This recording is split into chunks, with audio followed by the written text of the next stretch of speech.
Next topic करते हैं start AC generator. AC generator, देखो एसी जनरेटर क्या होता है?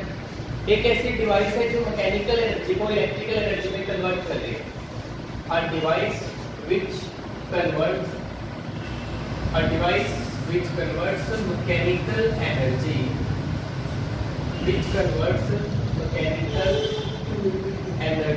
into electrical energy, जो मैकेनिकल एनर्जी को इलेक्ट्रिकल फॉर्म में कन्वर्ट करता है वो है AC generator. It's called AC generator. अब इसका क्या प्रिंसिपल है? देखो एसी जनरेटर ये होता क्या है, इसमें ना दो पोल पीसेस होते हैं ऐसे, एक ये सिलेंड्रिकल होते हैं, दोनों सिलेंड्रिकल पोल पीसेस है, नॉर्थ पोल और ये साउथ पोल। ये मैग्नेटिक फील्ड प्रोवाइड करते हैं और इसके बीच में एक आर्मेचर कॉइल होती है। ये ऐसे कॉइल होती है, इसके बीच में armature coil A B C D, ठीक है। और जो ये आर्मेचर कॉइल है आगे दो स्लिप रिंग्स के साथ जुड़े होते हैं। स्लिप रिंग्स इसके साथ घूमते हैं, ये स्लिप रिंग्स है, रिंग 1 रिंग 2। स्लिप रिंग्स के साथ आगे कार्बन ब्रशेस लगे होते हैं, ब्रश 1 ब्रश 2, और इनके साथ आगे वो वायर जुड़ी होती है जिससे हम करंट लेते हैं। जो घरों में एसी जनरेटर आप लेके आते हो वही है ये। हम उसमें डीजल यूज करते हैं, फ्यूल उसमें डीजल पड़ता है, और जैसे डीजल चलता है उससे वो उसकी शाफ्ट घूमती है, मैकेनिकल एनर्जी होती है। फिर वो शाफ्ट जब घूमेगी, जब ये कॉइल मैग्नेटिक फील्ड में मूव करेगी, ये ऐसे है बिल्कुल, देखो समझ लो इसका थोड़ा प्रिंसिपल समझ लो। इसका प्रिंसिपल है इलेक्ट्रोमैग्नेटिक इंडक्शन। ये नॉर्थ पोल मान लो, ये साउथ पोल, मैग्नेटिक फील्ड ऐसे नॉर्थ की तरफ जा रही है। अब ये कॉइल है आपके पास, ये कॉइल जब ऐसे इसमें रोटेट करते हैं, देखो एरिया, इफेक्टिव एरिया चेंज हो रहा है, कभी कम कभी ज्यादा, कभी कम कभी ज्यादा। एरिया चेंज होने की वजह से क्या होगा, इसका फ्लक्स चेंज, फ्लक्स चेंज होगा तो इसमें ईएमएफ आएगा, ईएमएफ आएगा तो करंट आएगा, तो वो करंट फिर हम यूज कर लेते हैं, कार्बन ब्रशेस से वो हमें करंट मिलता है। समझ गए आप? ये है एसी जनरेटर। तो इसका प्रिंसिपल लिख लो आप, principal it works on the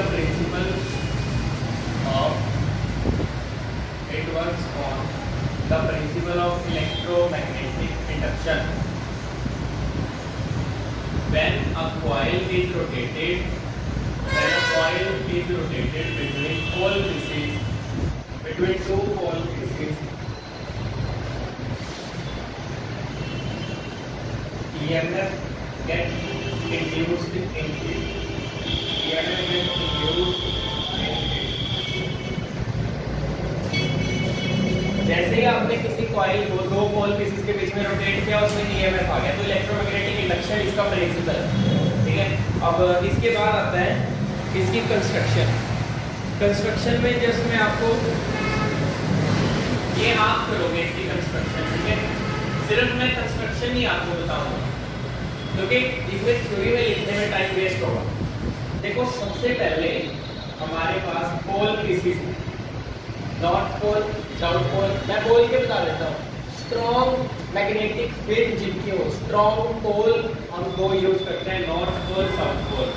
उसके बाद होती है आर्मेचर कॉइल जो सबसे मेन है। वैसे तो हर एक चीज मेन ही है, बट मेन आर्मेचर कॉइल इसमें रोटेट करती है मैग्नेटिक फील्ड के बीच में। Armature coil ABCD।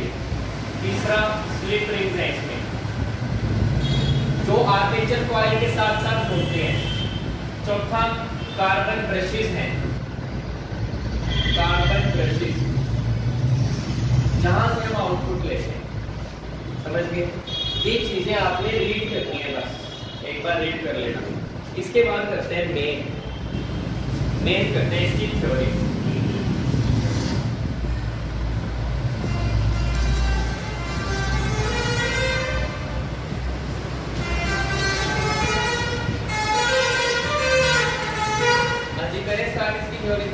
मान लो हमारे पास ये नॉर्थ पोल है, ये साउथ पोल है, यहाँ पे ऐसे।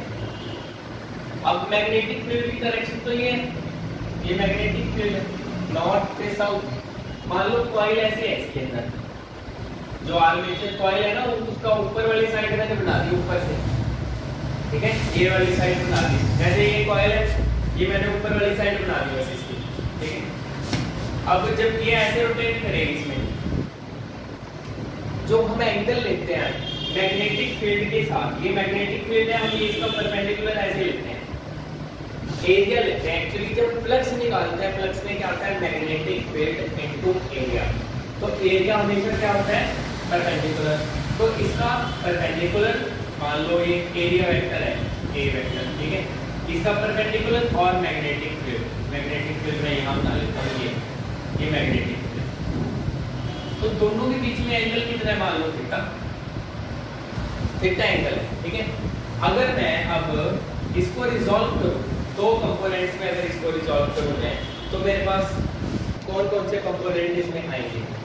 जहाँ पे थीटा बन रहा है वहाँ पे क्या आएगा, ए कॉस थीटा। जहाँ पे नहीं है वहाँ पे ए साइन। समझ गए? अब हमने लेंथ कर लिया थीटा क्या है, angle between perpendicular to plane, मतलब area vector and magnetic field. Magnetic field के और एरिया के बीच में एंगल है। अब वो रोटेट कर रही है, अगर कोई भी चीज रोटेट करे तो उसकी वेलोसिटी को क्या लिया जाता है, ओमेगा, एंगुलर वेलोसिटी। और क्या होती है angular velocity, angular displacement by time, cross multiply करके थीटा को हम क्या लिख सकते हैं, ओमेगा टी, ठीक है। एक मिनट, यहाँ पे ना एरिया को ना डिवाइड करो आप, एरिया को रहने दो, मैग्नेटिक फील्ड को कर देते हैं। ये मैग्नेटिक फील्ड है हमारे पास, जहाँ पे एरिया है वहाँ पे क्या आ जाएगा, बी कॉस, जहाँ पे नहीं है वहाँ पे क्या आ जाएगा, बी साइन। मैग्नेटिक फील्ड को डिवाइड करो, ये मैग्नेटिक फील्ड है, थीटा जहाँ पे बन रहा है बी कॉस, जहाँ पे नहीं बन रहा बी साइन। समझ गए? अब देखो आगे इसके बाद, अब इसके बाद अपना करते हैं फ्लक्स। फ्लक्स लिंक्ड विद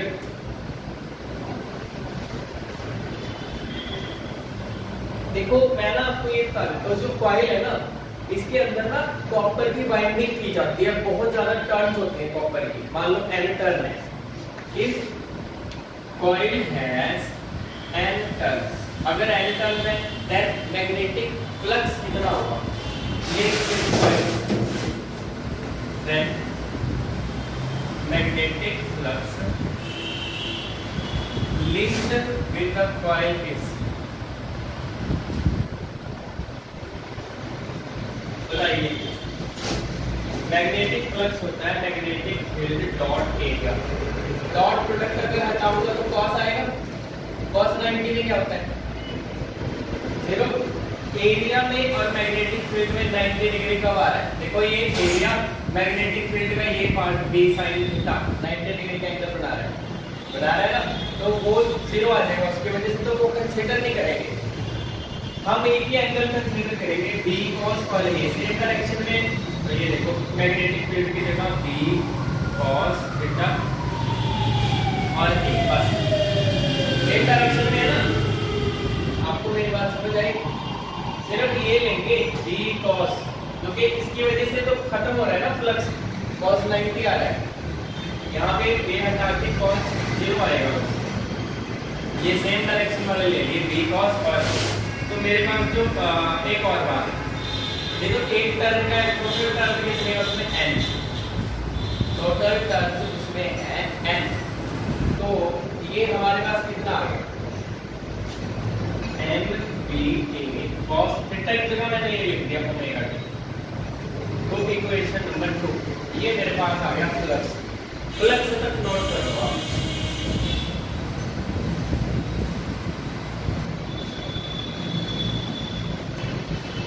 इसके बाद देखो ये हमारे पास आ गया फ्लक्स। फ्लक्स के बाद according to Faraday length induced EMF is कितना होता है माइनस d∅dt और phi की वैल्यू मेरे पास कितनी है NBA cos ओमेगा t ये है, ठीक है जी। अब जो कांस्टेंट है वो बाहर NBA, यहाँ पे cos ओमेगा t एक्चुअली ये डेरिवेटिव है d/dt। cos का डेरिवेटिव क्या आता है? cos का डेरिवेटिव आता है sin ओमेगा t। फिर ओमेगा t का डेरिवेटिव दोबारा करते हैं तो t का 1 हो जाएगा, ओमेगा इसी का है। जो t का कोएफिशिएंट है ना, जो एंगल है उसकी दोबारा डिफरेंशिएशन की जाती है। तो ये sin ओमेगा t, ओमेगा तो कांस्टेंट है, t का 1, तो ये ओमेगा में आगे लिख देता हूं -nba omega sin omega t। ये इंड्यूस्ड ईएमएफ आ गया। ये मेरे पास क्या था? फ्लक्स था। Equation number 3। पहले ये फ्लक्स आया, फिर ये ईएमएफ आया, उसके बाद क्या हुआ? ईएमएफ मैक्सिमम कब होगा? ये जो ईएमएफ है वो sin ओमेगा t पे डिपेंड कर रहा है। So this EMF is maximum when sin omega t is equal to 1। जब sin omega t मैक्सिमम होगा तब ये मैक्सिमम होगा। हाँ जी, समझ गए?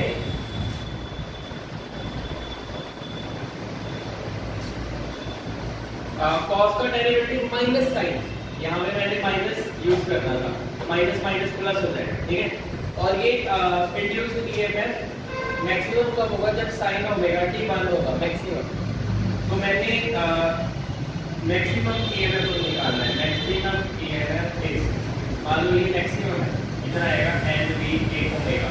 इसको 1 पुट कर देंगे, इसको वापस 3 में पुट कर दो, पुटिंग इन इक्वेशन नंबर 3।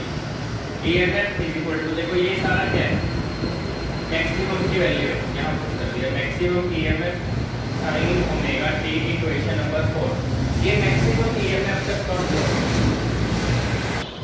अब लिखते हैं current. Current in the circuit is given bye, क्या होगा current? Current in the circuit is, current क्या होता है? Voltage by resistance. V = IR होता है ना, बस मैंने वोल्टेज की जगह ईएमएफ लिया है बस। और वेयर R हमारे पास क्या है? R हमारे पास है रेजिस्टेंस ऑफ द सर्किट। ये पूरे सर्किट की रेजिस्टेंस है हमारे पास। ईएमएफ की वैल्यू कितनी है? Epsilon not sin omega t। तो ये मेरे पास आ गया टोटल करंट। तो जो एसी जनरेटर है ना, एसी करंट जनरेट कर रहा है, वो लास्ट में ये करंट है, नोट कर लो आप। उसके बाद है ये कुछ सिर्फ आपकी नॉलेज के लिए आपने रीड करना है कि कमर्शियल जनरेटर्स कौन से होते हैं। पहला हाइड्रो इलेक्ट्रिक जनरेटर, जो पानी का यूज करता है। हाइड्रो मतलब वाटर, पानी का यूज करते हैं, हाइट से पानी इसमें गिरता है, इसकी शाफ्ट घुमाने के लिए। हम जो घर में यूज करते हैं, घर में एसी जनरेटर लेके आते हैं, शाफ्ट घुमाने के लिए डीजल का यूज करते हैं। डीजल उसमें चलता है, वर्क डन करता है, शाफ्ट घूमती है। फर्स्ट न्यूमेरिकल करते हैं इस चैप्टर का। Magnetic field perpendicular to plane of loop of area 0.1 metre square is 0.2। Magnetic field कितनी गिवन? 0.2। एरिया कितना गिवन है? लोब का 0.1 metre square. Calculate magnetic flux through the loop. कैसे करें? देखो, magnetic field perpendicular to plane of loop. मान लो एक लूप है, ऐसे एक लूप है, ये पूरे लूप है, ठीक है, और परपेंडिकुलर टू प्लेन, इसका जो प्लेन है मान लो ऐसे है, इसके परपेंडिकुलर मैग्नेटिक फील्ड है, बट इसका एरिया भी किसी डायरेक्शन में होगा, यही होगा एरिया से। तो जो फ्लक्स है, मैग्नेटिक फ्लक्स को क्या होता है? Magnetic field dot product area के साथ। अगर डॉट प्रोडक्ट खत्म कर दे तो क्या आएगा? कॉस होता है। एरिया में और मैग्नेटिक फील्ड में क्या एंगल है? 0। मैग्नेटिक फील्ड 0.2, एरिया 0.1, cos 0 पे 1 कितना आ गया? 0.02 वेबर। मैग्नेटिक फ्लक्स की यूनिट है वेबर, 0.02 वेबर। सेकंड न्यूमेरिकल करते हैं। The magnetic field in a certain region is given by 4I - K tesla. How much magnetic flux passes through the loop, हमें magnetic flux पता करना है। If area of the loop is 0.1 metre square, पर जो loop है, loop lies, ये loop लिखा है, lies flat in x y plane, ये इस प्लेन में, जिस प्लेन में आप व्हाइट बोर्ड देख रहे हो ना, ये एक्स वाई प्लेन में है लूप। करेंगे बाकी देखो, जो मैग्नेटिक फ्लक्स होता है वो क्या होता है, B डॉट A है ना। हमें B की वैल्यू पता है 4I minus K dot product. अब ये अगर IA है तो क्या एरिया, मैं ऐसे लिख दूंगा 0.1, जो एरिया है ना 0.1, एरिया वेक्टर क्वांटिटी आ गया। यहाँ पे तो मैग्नीट्यूड है, अगर मैं वेक्टर लिखूं 0.1, एक्स वाई एरिया हमेशा परपेंडिकुलर है। ये व्हाइट बोर्ड जो है ना, इसके प्लेन में ऐसे है, कोई लूप है, तो इसका परपेंडिकुलर बाहर की तरफ नहीं आएगा। अगर ये एक्स एक्सिस है, ये वाई एक्सिस है, जेड एक्सिस बाहर की तरफ नहीं आ गया, तो एरिया की डायरेक्शन क्या हुई, जो जेड एक्सिस की डायरेक्शन है, क्योंकि एरिया होता है परपेंडिकुलर टू लूप। लूप इस प्लेन में, इसका परपेंडिकुलर बाहर की तरफ जेड की तरफ होगा, तो इसकी जेड की डायरेक्शन कौन दे रखे, तो एरिया के साथ आप के वेक्टर लगाओगे, के यूनिट वेक्टर, वो जेड की तरफ है, परपेंडिकुलर टू एक्स वाई, समझ गए। तो यहाँ पे क्या लिखा जाएगा 0.1 के डॉट प्रोडक्ट में के को के के साथ करते हैं, माइनस 0.1 वेबर आ गया, ये आंसर है, हो गया। नेक्स्ट न्यूमेरिकल करते हैं, हम magnetic field of flux density 10 Tesla. ये जो फ्लक्स डेंसिटी है वो मैग्नेटिक फील्ड की स्ट्रेंथ को ही बोलते हैं, x normal to a coil. ये कॉइल है, इसके नॉर्मल मैग्नेटिक फील्ड है, तो एरिया भी क्या होता है, एरिया भी तो नॉर्मली होता है। तो अगर मैं फ्लक्स निकालूं इसका, पहले का फ्लक्स, वो क्या आएगा, मैग्नेटिक फील्ड इनटू एरिया। चलो ये करते हैं, पहले आगे देखो क्या लिखा है, नॉर्मल टू कॉइल एक्ट कर रही है और 50 टर्न्स है, मतलब इसमें n कितना है हमारे पास 50, हैविंग 100 सेंटीमीटर स्क्वायर एरिया। ये बात नहीं करेंगे, पहले इसका एरिया देखो कितना है, 100 सेंटीमीटर स्क्वायर। सेंटीमीटर को मीटर में कन्वर्ट करना पड़ेगा क्योंकि ये सीजीएस है। सेंटीमीटर में कितने होते हैं, 10⁻⁻² मीटर। ये सेंटीमीटर का स्क्वायर है, सिर्फ मैंने सेंटीमीटर को मीटर में कर दिया, ये 10⁻⁻² मीटर, तो कितना 10⁻²⁴ मीटर स्क्वायर, ये 10⁻² - 4 -2 एरिया आ गया हमारे पास। फाइंड ईएमएफ इंड्यूस्ड, हमें ये पता करना है EMF induced if coil is removed from the magnetic field in 0.1 second. Magnetic field से बाहर कर दिया कॉइल को 0.1 सेकंड में। देखो पहले फ्लक्स क्या था, initial flux magnetic field into area, दोनों में एंगल 0 डिग्री और 0 से 1, मैग्नेटिक फील्ड 10, एरिया 10⁻⁻², ओवरऑल कितना आ गया 10⁻⁻1, मतलब 0.1 वेबर आ गया पहला फ्लक्स। दूसरा फ्लक्स कौन सा है, लिखा है ना, coil is removed from magnetic field इन 0.1। आपने मैग्नेटिक फील्ड से निकाल दिया, मैग्नेटिक फील्ड 0 कर दी, फ्लक्स क्या देगा 0। When coil is removed, when coil is removed from magnetic field, जो फ्लक्स है वो क्या बन जाएगा 0। मैग्नेटिक फील्ड 0 हो गई, मैग्नेटिक फील्ड से निकाल दिया ना, तो flux 0। According to Faraday Lenz law, according to Faraday Lenz law, induced EMF is -d∅dt होता है ना।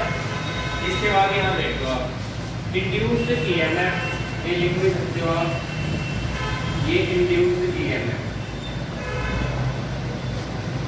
Minus d∅, change in flux. Change कैसे निकालते हैं, फाइनल माइनस इनिशियल, dt कितना टाइम लगे, फाइनल 0 है, इनिशियल कितना था 0.1, टाइम कितना लगा है, ये भी 0.1, ये देखो 0.1 सेकंड, कितना है माइनस माइनस प्लस 0.1 बाय 0.1, तो ये आपके पास आ गया 1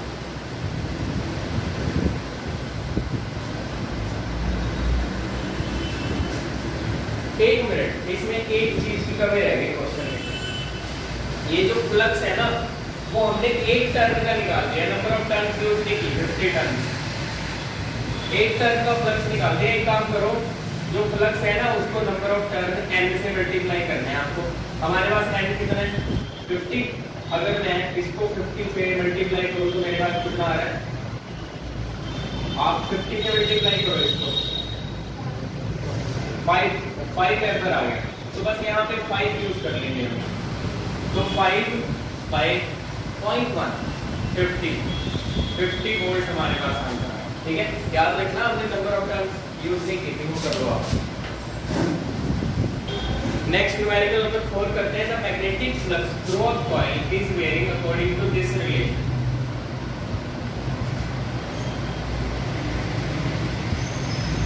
Calculate induced current through the coil at t equal to 2 seconds if the resistance of the coil is this। अब induced current हमें पता करना है I, तो अगर मैं ऐसे लिखूं, देखो V is equal to IR, तो करंट क्या होगा, ये होगा ना। V का रोल कौन प्ले करता है, EM लेंगे इलेक्ट्रोमैग्नेटिक इंडक्शन में। इंड्यूस्ड EMF वोल्टेज का रोल प्ले करता है, वोल्टेज बाय रेजिस्टेंस। रेजिस्टेंस हमें पता है, रेजिस्टेंस हमें पता है कितनी है 3.1, पर क्या आपको ये पता है इंड्यूस्ड EMF मतलब वोल्टेज कितनी है, ये कैलकुलेट करेंगे हम यहाँ पे। सबसे पहले आप इसमें डायरेक्टली कर सकते हो, पहले आप d∅dt करोगे, d∅dt derivative with respect to time. देखो और तो कांस्टेंट है, d क्यूब का डेरिवेटिव मैं आपको एक बार बता देता हूँ, पावर आगे आ जाती है, एक पावर कम हो जाती है, बस यहाँ पे भी पावर आगे एक पावर कम, सेम यहाँ पे पावर आगे एक पावर कम करूँगा तो -4, अकेले कांस्टेंट का डेरिवेटिव 0।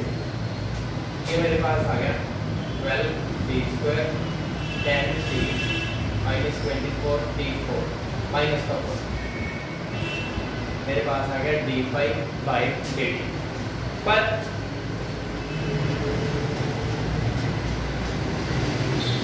इसके बाद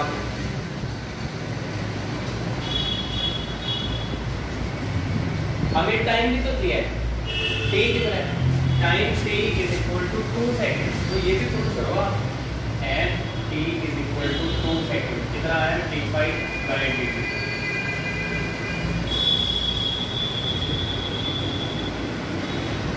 यहाँ पे 2 पुट कर दो, इसको नीचे ले गया मैं,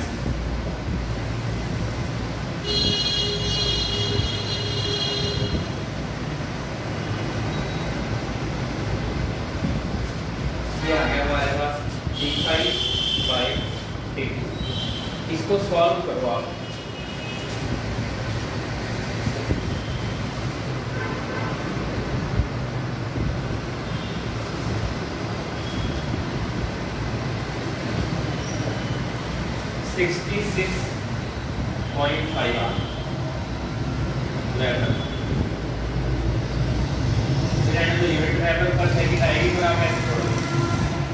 ये आ गया। इसके बाद आपने यहाँ करना है इस side induced EMF according to Faraday length, according to Faraday's law. सिर्फ फैराडे लॉ लगा दो, मतलब हमें मैग्नीट्यूड चाहिए। Induced EMF is equal to d∅dt, आप ऐसे लिख देना मैग्नीट्यूड की बात कर रहे हैं बस, ठीक है। d∅dt कितना आ गया 66 पॉइंट, क्योंकि d∅dt के इक्वल होता है ये, देखो निकाल लिया हमने पहले, कितना वोल्ट आ गया हमारे। इसके बाद फिर वो निकाल लेंगे जो V is equal to IR current AI,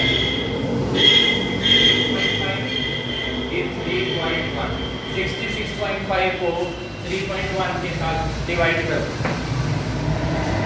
66.5 को 3.1 के साथ डिवाइड करके 21.45 आया, 21.45 एम्पियर ये आंसर। कोई डाउट इसमें तो जरूर बताओ।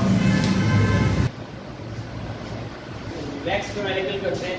अ metallic disc of radius 200 centimetre, radius कितना है 200 सेंटीमीटर, इसको मीटर में कन्वर्ट कर दो, डिवाइडेड बाय 100 कर दिया, मीटर में कन्वर्ट हो गया। is rotated at angular constant angular speed omega कितनी है 60 रेडियन पर सेकंड। यूनिट देख लिया तो रेडियन एंगल की है पर सेकंड, टाइम एंगल का टाइम एंगुलर वेलोसिटी, ठीक है। At right angle to external uniform field of magnetic induction 0.05 weber पर मीटर स्क्वायर। ये मैग्नेटिक फील्ड की यूनिट है, टेस्ला के इक्वल होता है। 1 वेपर पर metre square is equal to 1 tesla. Find the EMF induced between the center and point on the ring। Test के centre में और रिंग के ऊपर एक पॉइंट है, एक जो डिस्टेंस है वो कितना है, सिर्फ इतने डिस्टेंस में पूछा है। ये डिस्टेंस तो आ रहा है, मतलब 2 मीटर में पूछा है। यहाँ पे लगेगा मोशनल ईएमएफ। मोशनल ईएमएफ क्या होता है?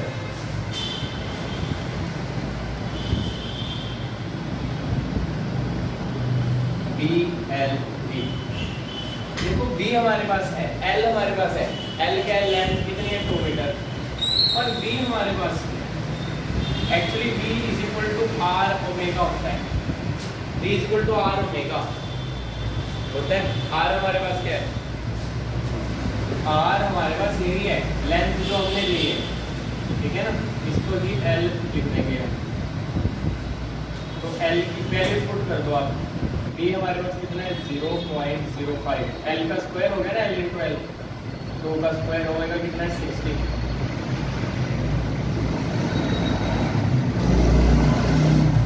कितना है